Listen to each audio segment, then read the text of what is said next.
আমি প্রেমের সম্পর্কে থাকতে চাই, বাঁধনের খোলামেলা স্বীকারোক্তি। লাক্স তারকা হিসাবে পরিচিতি পাওয়া থেকে শুরু করে রূপালী পর্দা, আন্তর্জাতিক অঙ্গন, এমনকি বলিউডের বড় মঞ্চেও বাংলাদেশের প্রতিনিধিত্ব করেছেন অভিনেত্রী আজমেরী হক বাঁধন। সাফল্যে ভরা এই পথটা তার জন্য খুব সহজ ছিল না।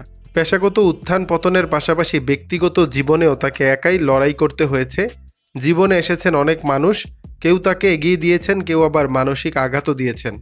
বিচ্ছেদের পর মিরপুরে মা বাবার সঙ্গে সন্তানকে নিয়ে থাকেন বাঁধন। বিয়ে নিয়ে পরিবার কোনো চাপ দেয় না, পুরো সিদ্ধান্তই তার নিজের মতো।